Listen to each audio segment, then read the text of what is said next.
27 गावातील संघर्ष समितीचे उपाध्यक्ष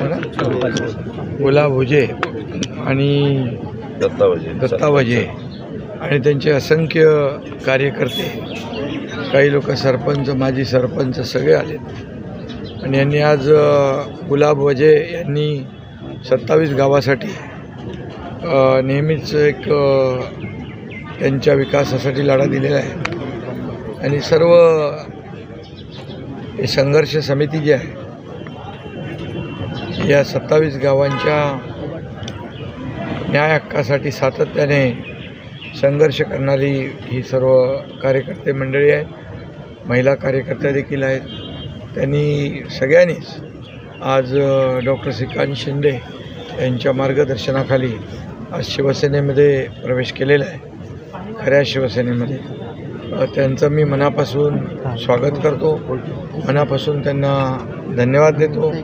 मनापासून शुभेच्छा देतो. मला वाटतं निवडणुकीला अजून वेळ आहे, 20 तारखेला मतदान आहे, परंतु दररोज त्या भागातले कल्याण लोकसभा मतदारसंघातले अनेक पक्षातले पदाधिकारी, नगरसेवक, प्रमुख कार्यकर्ते आज शिवसेनेमध्ये दाखल होत आहेत. याचं कारण गेले 10 वर्षामध्ये खासदार डॉक्टर श्रीकांत शिंदे यांनी केलेलं त्या भागात विकासाचं काम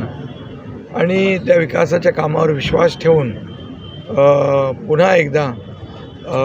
श्रीकांत शिंदे यांची हॅट्रिक होणार आहे आणि त्यामध्ये असे सर्व कार्यकर्ते ताकदीचे गुलाब वजेंसारखे ते त्याच्यामुळे आणखी हा मतदारसंघ मजबूत होत चालला आहे आणि श्रीकांत शिंदे यांचा लीड मला वाटतं रेकॉर्ड ब्रेक लीड मिळेल.